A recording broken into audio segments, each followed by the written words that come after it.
Wafatnya kepala politik Hamas Ismail Haniyeh di Iran menimbulkan pertanyaan besar. Bagaimana mungkin sosok pentolan Hamas seperti Ismail Haniyeh bisa tewas karena serangan udara di ibu kota Iran, suatu tempat yang semestinya aman baginya? Iran seperti dituding oleh Amerika Serikat adalah pendukung kelompok Hamas. Akan tetapi kenapa pertahanan mereka bisa ditembus dan mengakibatkan hilangnya sosok penting Hamas? Sosok dalang di balik kematian Ismail Haniyeh masih dicari, setidaknya hingga video ini tayang. Akan tetapi, dunia menyudutkan Israel sebagai aktornya, terkhusus intel mereka Mossad. Kantor berita Al-Mayadin menyebutkan Israel menggunakan rudal dari pesawat nirawak untuk menyerang penginapan Ismail Haniyeh pada Rabu 27 Juli 2024 dini hari. Dan Mossad yang menjadi mimpi buruk Iran sejak lama, punya banyak kaki tangan di Teheran. Mereka cukup jeli dalam mencari informasi dalam kasus ini dan selalu siap untuk melaksanakan perintah. Korbannya sudah banyak, dari mulai prajurit biasa, petinggi militer, hingga ilmuwan yang memegang kunci nuklir Iran. Seberapa mengerikan manuver Mossad di Iran dan mengapa Iran bisa begitu mudahnya kecolongan?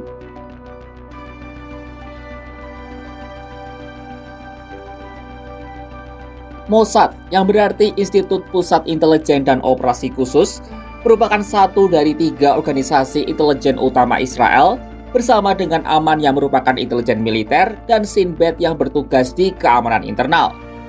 Adapun Mossad fokus pada pengumpulan intelijen asing, analisis intelijen, dan operasi rahasia. Organisasi ini didirikan pada Desember 1949 sebagai penerus lembaga intelijen Haganah yang dibentuk saat masa pendudukan Inggris.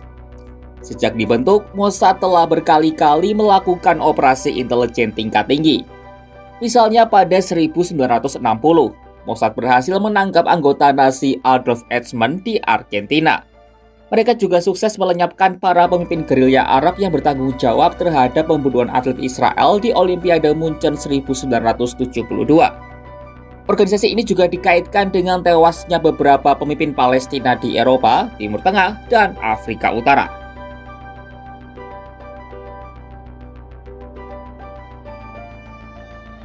Laporan Atlantic Council pada 14 Juli 2023 menyebut Mossad begitu mudahnya beroperasi di Iran.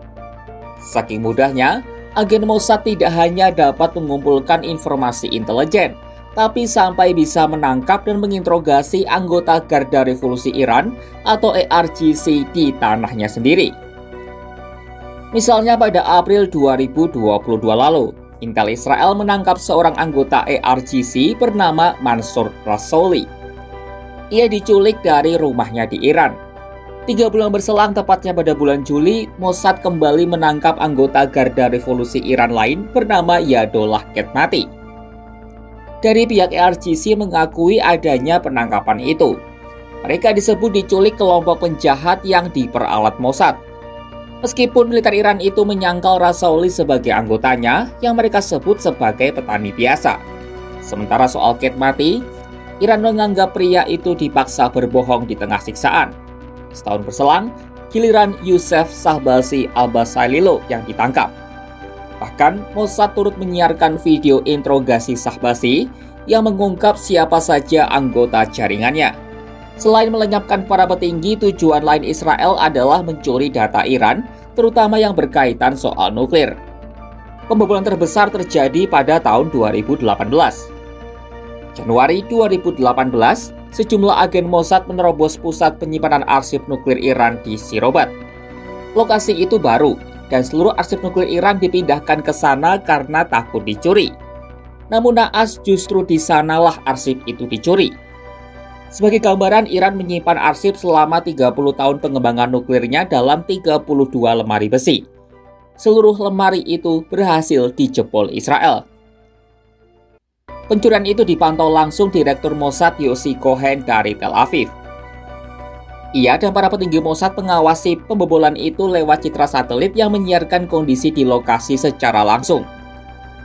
Israel memang bisa memantau hampir seluruh wilayah Iran lewat satelit yang membuat nyaris tak ada wilayah aman di Iran. Lalu pada November 2020, dalam suasana pandemi COVID-19, Israel melenyapkan Mohsen Fakhrizadeh, ilmuwan yang bertanggung jawab terhadap pengembangan nuklir Iran. Sejak Israel mendapatkan arsip nuklir Iran, ia sudah jadi target utama untuk dilenyapkan. Israel kala itu memanfaatkan seorang warga Iran untuk menjadi kaki tangannya dengan menempatkan senjata di lokasi yang sudah ditentukan. Serangan itu dikendalikan dari jarak jauh yang akhirnya menewaskan Fakhrizadeh. Selepas kematiannya, Iran menangkap banyak warganya yang dituding sebagai kaki tangan Israel.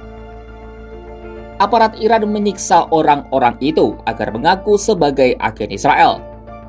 Tindakan ini mendapat kecaman dari negara-negara barat yang menuding Iran asal tangkap. Namun kenapa Mossad bisa begitu mudah menggunakan kaki tangan di Iran? Apa yang Israel tawarkan?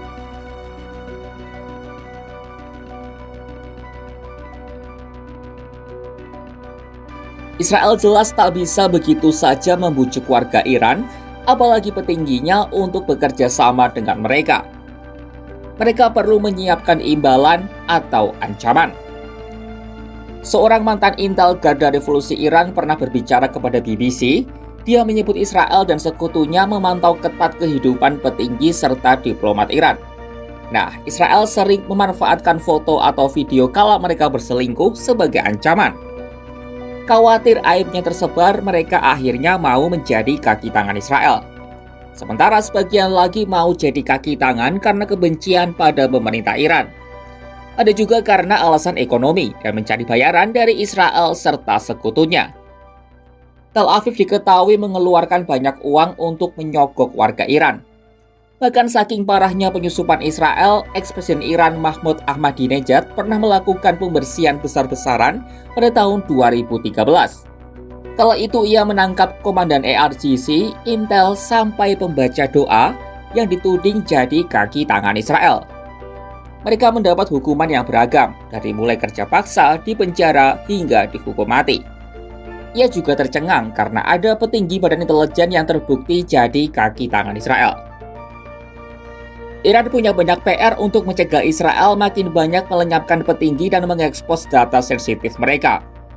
Pembunuhan Haniyeh kembali jadi bukti mudahnya Israel menyusup ke Iran. Bahkan orang-orang yang dianggap paling aman tidak akan luput dari perburuan Israel. Di lain sisi, kematian Haniyeh seperti dikatakan BBC, menyatakan dengan tegas kalau Israel bisa mengejar siapapun dan dimanapun mereka berada.